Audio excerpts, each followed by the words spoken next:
sejahtera Malaysia. Selamat pagi tuan-tuan dan puan-puan. Ini ada satu gambar nih, saya sisipkan lah.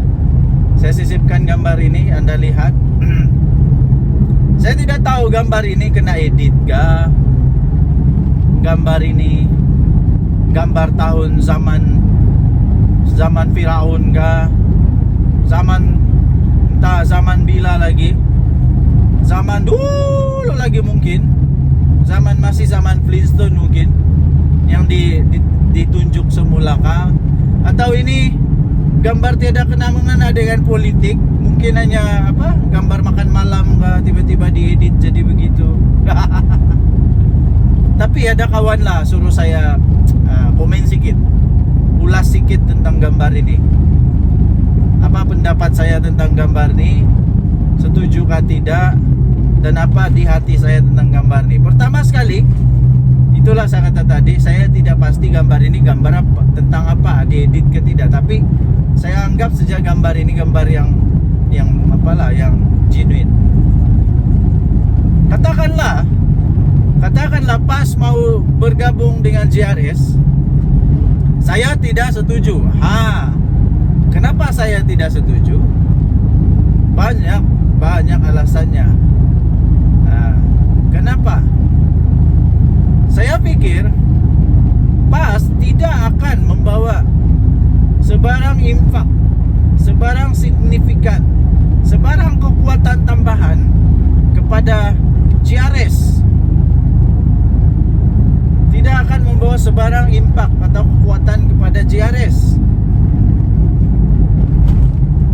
Yang saya nampak, ini akan menyebabkan JRS lebih dalam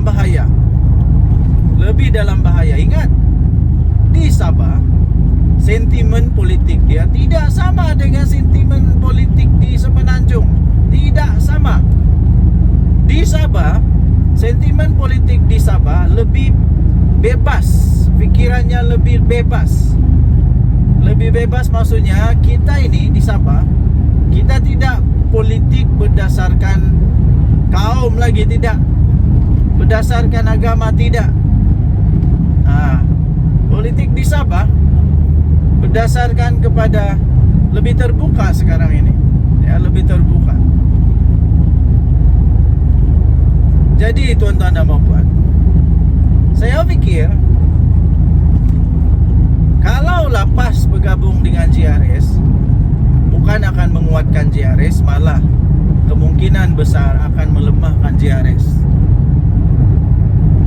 Kenapa JRS mau gabung dengan PAS? Sedangkan parti-parti Semenanjung sendiri menolak PAS. Lagi satu, di Sabah, dia punya sentimen politik di Sabah semakin lebih kepada kesadaran kepada kekitaan. Maksud kekitaan itu ialah orang-orang Sabah sekarang, dia mau kalau yang dapat memerintah di negeri Sabah ini parti dari Sabah sendiri. Sebab itu Bersatu sudah tiada di Sabah. Bukan tiada, tapi sudah ditolak. Sekarang sudah jadi JRS, tidak ada sudah Bersatu. Jadi kalau parti dari Semenanjung sendiri menolak parti dari Semenanjung, kenapa JRS mau bergabung dengan parti dari Semenanjung? Ya, kita tahu ada parti UMNO, ada PKR, ada DAP. Tapi semua parti-parti ini dia punya kuasa kuasa dia sendiri di negeri Sabah. Dia tidak terikat sangat dengan Semenanjung. Lain dengan PAS. Dia belum settle down di Sabah ni pun. Berapa sangat ahli PAS di Sabah. Jadi memang tidak logik lah untuk JRS mau bergabung bergabung sama PAS kalau memang tujuan dia untuk menang. Sebab saya tidak nampak itu boleh menang. Enggak. Yang lagi susah, kalau sudah gabung dengan PAS, mesti PAS akan mau ada kerusi lah. Mesti PAS mau ada kerusi, mesti mau. Jadi ini boleh menyebabkan kekalahan kepada CRS. Lepas itu, takkanlah PAS mau pula bertanding di tempat yang DAP kuat atau PKR kuat atau pembangkang kuat. Dia mesti mau juga bertanding di tempat yang dia boleh menang.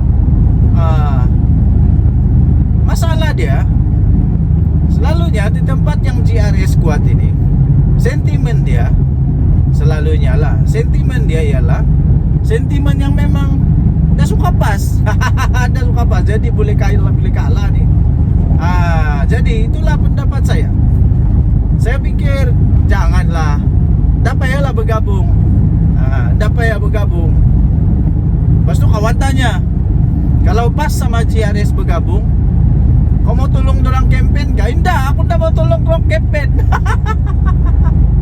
Indah, aku mau tolong kempen. Indah, saya tidak akan tolong kempen kalau GRS gabung dengan PAS. Indah. Sebab kenapa saya tidak setuju kan? Saya tidak setuju gabungan di antara dua parti politik ini. Jadi kalau saya tidak setuju, kenapa saya mau tolong kempen pula? Tapi indahlah juga saya menghasut orang supaya jangan undi mereka. Tidaklah, suka hati korang lah. Kamu mau undi siapa, suka hati kamu lah. Itu kamu punya hal. Kita di negara demokrasi apa? Tapi saya indah akan undi GRS atau PAS kalau diorang bergabung. Indah, saya bagi tahu indah. Tapi undi adalah rahasia. Undi adalah rahasia. Tapi saya tidak kempen lah, itu saja. Tidak kempen. Lagipun saya memang dah suka berkempen. Pandai-pandai lah kamu berkempen. Semuanya kena bayar duit untuk berkempen. Jadi bikin apa? Jadi terpulang kepada anda, apa pendapat anda? Tapi saya tidak setuju lah. Saya tidak setuju. Banyak lagi sebab dia yang lain. Kalau ditulis semua sebab dia, boleh siap 13 buah buku tau. Boleh siap 13 buah buku. Kau boleh buat tesis panjang lebar itu. Nanti dia punya kesimpulan tesis dia. What is your thesis? My thesis is kalah. Itu saja pendek, satu perkataan, kalah. Kalah, boleh kalah GRS nih. Boleh kalah GRS kalau dia bergabung dengan PAS. Kalau lah. Jadi tentang gambar ini saya pun dah tahu betul atau tidak. Tapi itulah pendapat. Mau bergabung suka hati kamu. Tapi ada konsekuensi dia. Hati-hati ya. Okey. Kalau di Semenanjung kalah. Di Sabah boleh menang kah? Dan tadi Suara Rakyat, kita jemput lagi. Kita jumpa lagi. Bye bye. Salam sejahtera Malaysia. Dan tadi Suara Rakyat bergema di channel ini.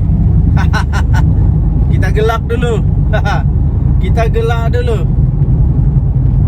Saya masih ingat tau. Masih ingat lagi. Hadiah wang.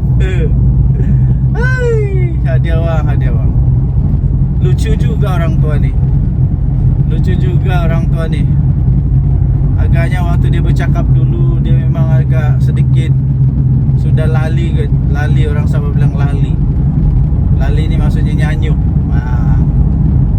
Mungkin dia dah sedar apa yang dia cakap. Kasihanlah. Jadi kita apalah, lupakanlah dia punya kata-kata itu. Kita berdamailah dengan kata-kata dia. Cuma saja saya ingat dulu dia kata kerajaan ini, kerajaan Madani lah, kerajaan perpaduan ni lah, bila-bila masa saja akan tumbang. Bila-bila masa saja akan tumbang. Perikatan Nasional lah itu konon mau naik balik. Apa yang terjadi ya tuan-tuan dan puan yang dihormati sekalian? Apa yang terjadi? Ini kemarin Perdana tadi Datuk Seri Anwar Ibrahim mengumumkan membentangkan belanjawan untuk kali ketiganya.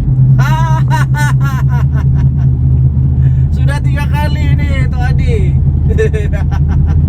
Sudah 3 kali Datuk Seri Anwar Ibrahim membentangkan belanjawan. Aduh.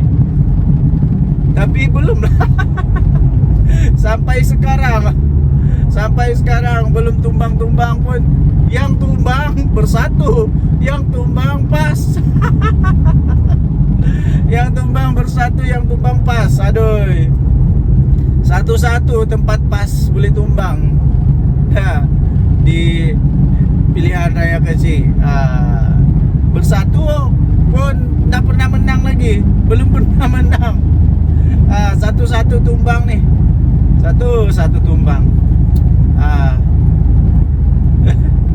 Ini nasib baiklah Muhyiddin Yassin Presiden Bersatu. Kalau dia bukan Presiden Bersatu, agak-agaknya dia sudah tidak jadi berharga lagi nih Bersatu. Nasib baiklah dia Presiden Bersatu, kena hormat, diberi hormat. Entah apa jadi kepada Muhyiddin kalau tiba-tiba dia bukan Presiden Bersatu, silap-silap dilupakan terus. Hadiah uang pun sama juga. Aduh.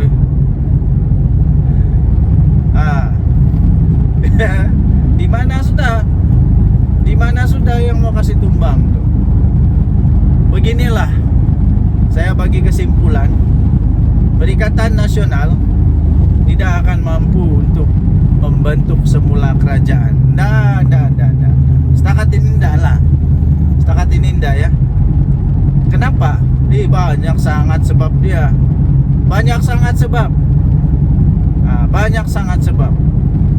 Sebab yang pertama, kalau sudah nanti pembagian kursi pun sekurang-kurangnya Bersatu pun mau ada kursi kan, tapi masalah dia setiap kali Bersatu pun tanding kalah.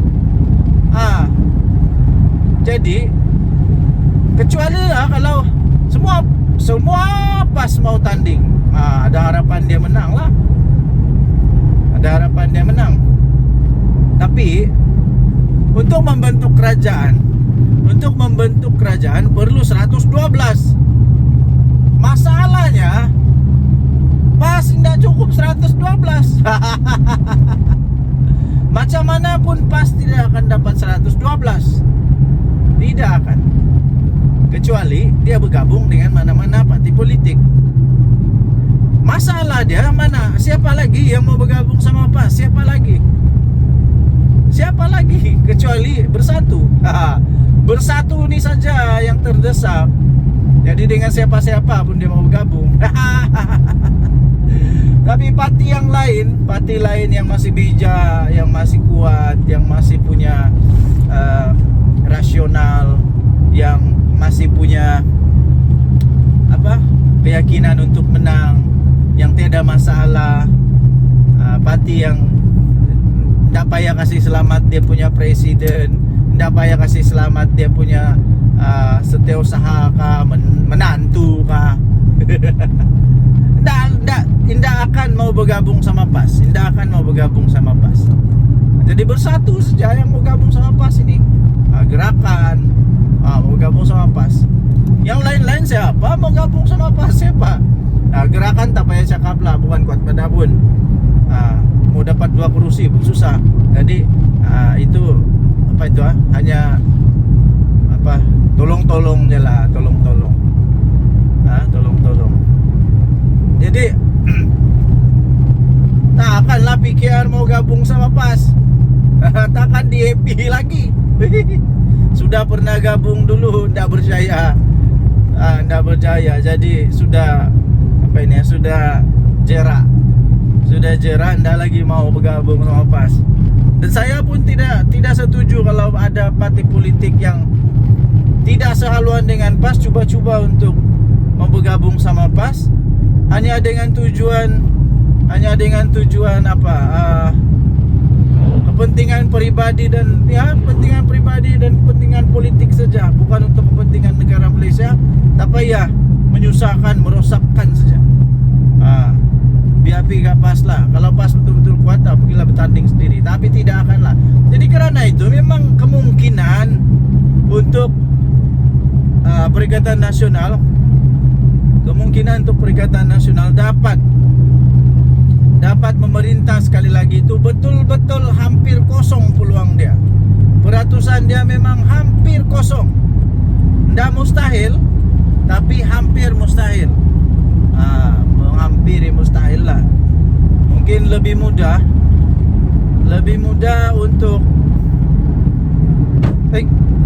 untuk orang lain jadi Perdana Menteri daripada Perikatan Nasional yang jadi Perdana Menteri. Jadi tidak ada kemungkinan lah, ya, tidak ada kemungkinan. Jadi lupakanlah mimpi-mimpi yang pelik-pelik tuh. Lupakanlah mimpi-mimpi yang pelik-pelik. Tidak ada sudah kemungkinan, ya. Hadiah uang, jangan lagi sebut-sebut mau kasih tumbang. Tidak ada sudah. GRS, GPS tidak akan bergabung sama PAS. Nggak tahu lah, bah. Nggak tahu lah macam mana. Oke, so tuan-tuan dan perempuan yang dihormati sekalian, apakah pendapat Anda? Sila tinggalkan komen. Anda. Denyut nadi suara rakyat bergabung pula, bergema di channel ini. Sila tinggalkan komen Anda sekali lagi. Kita jumpa lagi. Selamat pagi Malaysia. Bye bye. Salam sejahtera Malaysia. Selamat pagi tuan-tuan dan perempuan yang dihormati sekalian. Gembira hati dapat balik kampung, tengok anak, tengok isteri, paling seronok. Okey, jadi kemarin juga kita telah mendengar pembentangan belanjawan 2025 daripada Perdana Menteri Datuk Seri Anwar Ibrahim.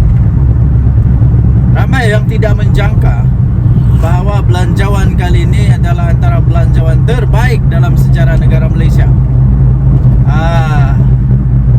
Jadi tertutuplah mulut-mulut para peragu, yang ragu-ragu, selalu kata kerajaan ini kerajaan yang kejam. Mana yang kejamnya? Kali ini betul-betul geng-geng walaun tertutup mulut. Mana yang kejamnya? Aku hairan bila kata kerajaan kali ini kerajaan yang kejam. Kerajaan yang kejam, macam-macam lah dikata. Tapi semua itu sebenarnya hanya bersifat mainan politik. Bila pemimpin dia diheret ke mahkamah sebab ada dakwaan salah guna kuasa, ada dakwaan penyelewengan. Bila pemimpin dia kena heret ke mahkamah kerana menghina institusi diraja yang memang berfakta, siapa ada bukti video katalah kerajaan ni kejam lah, tak berperiksa, macam-macam lah. Dengan belanjawan kemarin, ya, yang telah disampaikan oleh Yang Amat Berhormat Perdana Menteri Malaysia, maka dengan ini tertutuplah harapan untuk walaun dan geng-geng walaun untuk mau menumbangkan Datuk Seri Anwar Ibrahim. Tertutup sudah harapan. Langsung tiada harapan lagi. Apa tidak? Semua belanjawan itu memang mendatangkan manfaat yang besar sangat kepada rakyat. Saya fikir ada banyak yang telah dibentangkan oleh Datuk Seri Anwar Ibrahim Perdana Menteri Malaysia yang belum pernah dilakukan oleh mana-mana Perdana Menteri. Banyak sangat. Jadi para walaun sekalian, tertutuplah mulut kamu. Di mana belanjawan yang kamu tidak puas hati lagi? Ada saja mesti tidak puas hati. Macamlah dia bagus sangat.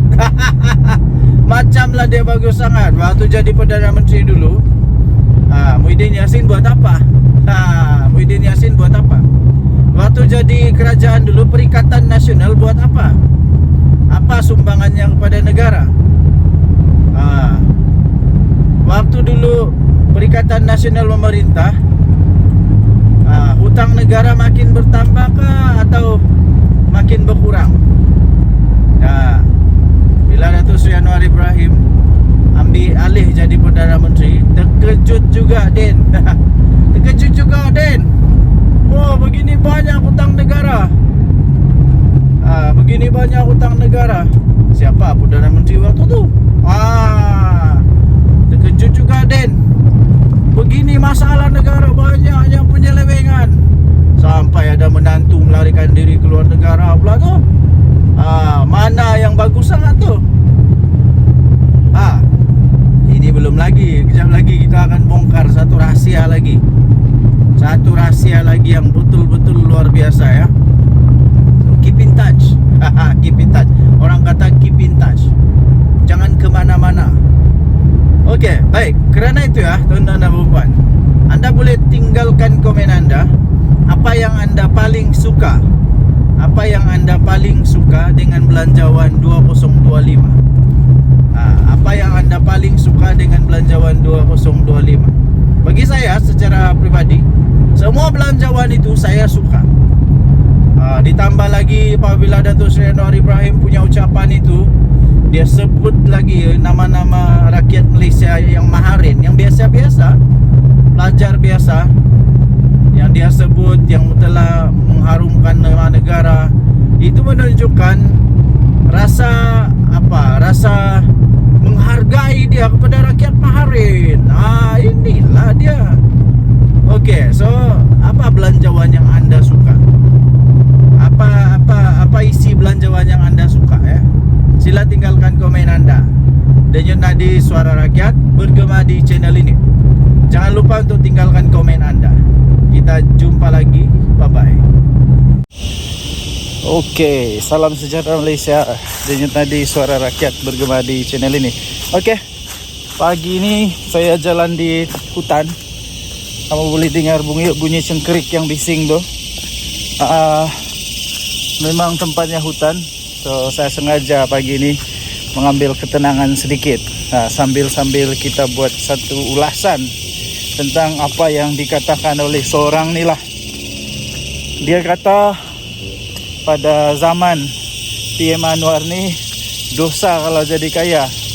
Apa benda yang kau cakap ni pakcik?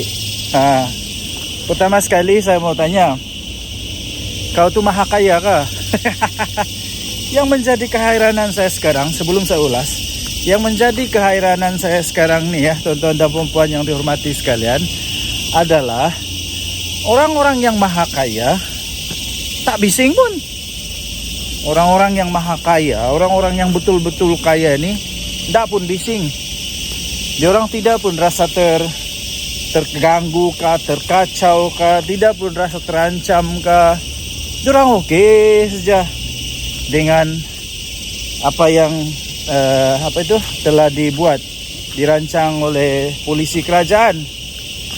Mereka tak bising pun, okey saja. Yang hairan ni orang-orang yang trip-trip kaya.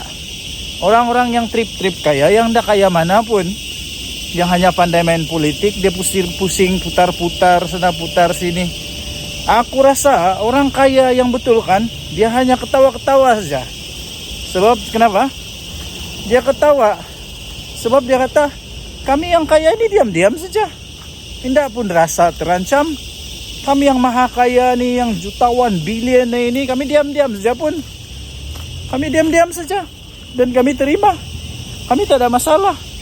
Kami terus boleh jadi kaya. Tapi orang-orang yang trip-trip kaya ini pula, alamak, ada orang pula yang perasan kaya, perasan terjejas. Apakah bendanya? Saya hairan betul lah. Lepas itu cuba apa sebenarnya tujuan, saya pun tidak tahu lah. Apa sebenarnya tujuan dia mau cakap begitu, saya pun tidak pasti. Tapi saya sisipkan di sini. Inilah keratan akbar yang saya ingin ulas itu. Apa yang mau sebenarnya yang mau dibela nih adalah orang kaya ke orang miskin. Saya pun heran lah. Orang-orang dalam Perikatan Nasional nih, ataupun bukan dari Perikatan Nasional pun lah, mana-mana aja lah, yang coba membela orang miskin. Macam mana sebenarnya kamu punya polisi nih? Kamu mau jadikan orang yang miskin lebih miskin, atau mau jadikan orang kaya tetap kaya, tapi orang miskin ada peluang untuk menjadi kaya? Mana satu sebenarnya yang kamu mau nih? Sampai ada pula yang tuduh PM Anwar nih. Dia kata pada zaman PM Anwar nih, semua orang yang mau jadi kaya dosa. Apa dosa kepala otak ya dosa? Saya rasa pada zaman sekarang nih, orang lebih senang mau jadi kaya lah zaman Anwar. Zaman Perdana Menteri PM Anwar, PM10 sekarang nih, saya rasa orang lebih senang untuk jadi kaya tau. Lebih mudah. Sebab tidak ada lagi monopoli. Tidak ada lagi monopoli, siapa-siapa boleh. Pertama, kedua, tidak ada lagi rasuah. Kalau kau rajin, sungguh-sungguh, kerjanya bagus, itu lebih mudah untuk peluang jadi kaya. Tidak macam dulu-dulu. Kroni saja. Sampai menantu lari ke luar negara. Kenapa? Dulu-dulu semua kroni-kroni saja yang boleh kaya tau. Ya, kroni-kroni saja yang boleh kaya. Siapa yang ada kroni, yang banyak buat rasuah, boleh jadi kaya cepat. Nah sekarang tidak ya. Siapa yang berusaha, dia boleh jadi kaya. Jadi tuan-tuan dan puan yang dihormati sekalian, saya tidak setuju langsung apa yang disebut oleh manusia nih. Sebab pada pendapat saya, sekarang ini orang lebih senang untuk menjadi kaya pada zaman PM Anwar. Dan tidak pernah pun Datuk Seri Anwar Ibrahim menghalang orang jadi kaya. Tidak pernah.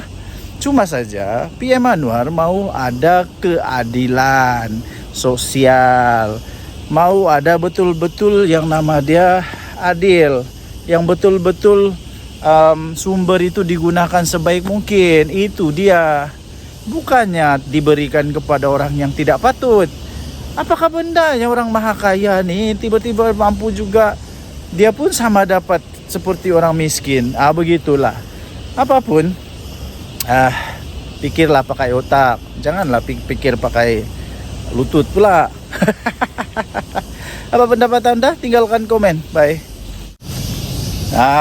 Salam sejahtera Malaysia. Selamat pagi tuan-tuan dan puan yang dihormati sekalian. Selagi kita berada di hutan. Akhirnya adalah orang yang berani jawab kepada entah manusia mana, entah yang dia tuduh pada zaman Anwar ni kalau jadi kaya berdosa kepala otak. Hairan betul saya lah. Okey. Kemudian soalan dia mudah saja, jawapan dia mudah. Dengan soalan juga. Pada zaman Muhyiddin Yassin jadi Perdana Menteri, ada sesiapa tak di sini yang terror, yang tahu, yang dapat buktikan pada zaman Muhyiddin Yassin jadi Perdana Menteri? Saya mau tanya, apa yang dia sudah bantu, apa yang dia sudah tolong kepada orang-orang miskin? Adakah? Apa yang dia tolong?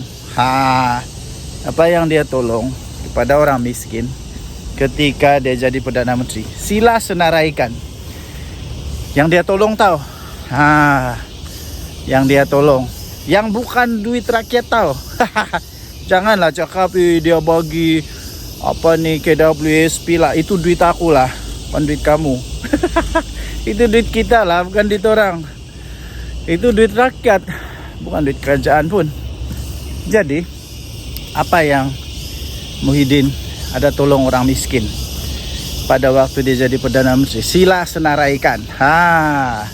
Ini menjawab kepada Reyes, jawab kepada tomahan, tuduhan daripada seorang manusia ni. Dia kata berdosa kalau jadi kaya pada zaman Datuk Seri Anwar Ibrahim. Tapi Ada orang teriak-teriak lah. Entah apa dong teriak-teriak. Mungkinkah ada apa harimau kumbang di belakang? Atau beruang. Oke. So, pada pendapat saya, sekali lagi saya ingin nyatakan bahwa sebenarnya pada zaman PM Anwar sekarang ini, manusia lebih senang, lebih terbuka untuk boleh jadi jutawan berbanding dulu-dulu, berbanding daripada zaman-zaman penuh dengan apa namanya, penuh dengan kroni. Buktinya tengoklah Jana Wibawa siapa yang dapat. Tengoklah projek-projek yang lain siapa yang dapat. Siapa yang kantoi dengan minyak masak. Tengoklah kan. Jadi saya ingin sabarlah. Seperti Reis kata, dia tanya, pada zaman Muhyiddin jadi Perdana Menteri, apa yang dia sudah buat untuk orang miskin? Jawab, jangan tak jawab. Tinggalkan komen Anda. Kita jumpa lagi, bye-bye. Oke, salam sejahtera Malaysia. Dengan tadi suara rakyat bergema di channel ini. Oke, pagi ini saya jalan di hutan. Kamu boleh dengar bunyi cengkerik yang bising tuh. Memang tempatnya hutan. So saya sengaja pagi ini mengambil ketenangan sedikit. Sambil kita buat satu ulasan tentang apa yang dikatakan oleh seorang ni lah. Dia kata pada zaman PM Anwar ni dosa kalau jadi kaya. Apa benda yang kau cakap ni pakcik? Pertama sekali saya mau tanya, kau tu maha kaya kah? Yang menjadi keheranan saya sekarang, sebelum saya ulas, yang menjadi keheranan saya sekarang nih ya, tuan-tuan dan puan yang dihormati sekalian, adalah orang-orang yang maha kaya tak bising pun. Orang-orang yang maha kaya, orang-orang yang betul-betul kaya ni tak pun bising. Diorang tidak pun rasa terganggu kah, terkacau kah, tidak pun rasa terancam kah. Diorang okey saja dengan apa yang telah dirancang oleh polisi kerajaan. Mereka tak bising pun, okey saja. Yang heran ni orang-orang yang trip-trip kaya, orang-orang yang trip-trip kaya, yang dah kaya mana pun, yang hanya pandai main politik, dia pusing putar-putar sana putar sini. Aku rasa orang kaya yang betul kan, dia hanya ketawa-ketawa saja. Sebab kenapa? Dia ketawa sebab dia kata, kami yang kaya ini diam-diam saja, tidak pun rasa terancam. Kami yang maha kaya ni, yang jutawan bilion ini, kami diam-diam saja pun. Kami diam-diam saja dan kami terima. Kami tak ada masalah. Kami terus boleh jadi kaya. Tapi orang-orang yang trip-trip kaya ini pula, alamak, ada orang pula yang perasaan kaya, perasaan terjejas. Apakah bendanya? Saya hairan betul lah. Lepas itu cuba apa sebenarnya tujuan, saya pun tidak tahu lah. Apa sebenarnya tujuan dia mau cakap begitu, saya pun tidak pasti. Tapi saya sisipkan di sini. Saya sisipkan di sini nih. Inilah keratan akbar yang saya ingin ulas itu. Apa yang mau sebenarnya yang mau dibela nih adalah orang kaya ke orang miskin. Saya pun heran lah. Orang-orang dalam Perikatan Nasional nih, ataupun bukan dari Perikatan Nasional pun lah, mana-mana aja lah, yang coba membela orang miskin.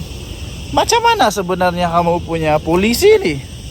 Kamu mau jadikan orang yang miskin lebih miskin, atau mau jadikan orang kaya tetap kaya, tapi orang miskin ada peluang untuk menjadi kaya? Mana satu sebenarnya yang kamu mau nih? Sampai ada pula yang tuduh PM Anwar nih. Dia kata pada zaman PM Anwar nih, semua orang yang mau jadi kaya dosa. Apa dosa kepala otak ya dosa? Saya rasa pada zaman sekarang nih, orang lebih senang mau jadi kaya lah zaman Anwar. Zaman Perdana Menteri PM Anwar, PM10 sekarang nih, saya rasa orang lebih senang untuk jadi kaya tau. Lebih mudah. Sebab tidak ada lagi monopoli. Tidak ada lagi monopoli, siapa-siapa boleh. Pertama, kedua, tidak ada lagi rasuah. Kalau kau rajin, sungguh-sungguh, kerjanya bagus, itu lebih mudah untuk peluang jadi kaya. Tidak macam dulu-dulu. Kroni saja. Sampai menantu lari ke luar negara. Kenapa? Dulu-dulu semua kroni-kroni saja yang boleh kaya tau. Ya, kroni-kroni saja yang boleh kaya. Siapa yang ada kroni, yang banyak buat rasuah, boleh jadi kaya cepat. Nah, sekarang tidak ya. Siapa yang berusaha, dia boleh jadi kaya. Jadi tuan-tuan dan puan yang dihormati sekalian, saya tidak setuju langsung apa yang disebut oleh manusia nih. Sebab pada pendapat saya, sekarang ini orang lebih senang untuk menjadi kaya pada zaman PM Anwar. Dan tidak pernah pun Datuk Seri Anwar Ibrahim menghalang orang jadi kaya. Tidak pernah. Cuma saja PM Anwar mau ada keadilan sosial. Mau ada betul-betul yang nama dia adil. Yang betul-betul sumber itu digunakan sebaik mungkin. Itu dia. Bukannya diberikan kepada orang yang tidak patut. Apakah bendanya orang maha kaya nih tiba-tiba mampu juga, dia pun sama dapat seperti orang miskin. Begitulah. Apapun, pikirlah pakai otak. Janganlah pikir pakai lutut pula. Apa pendapat anda? Tinggalkan komen. Bye.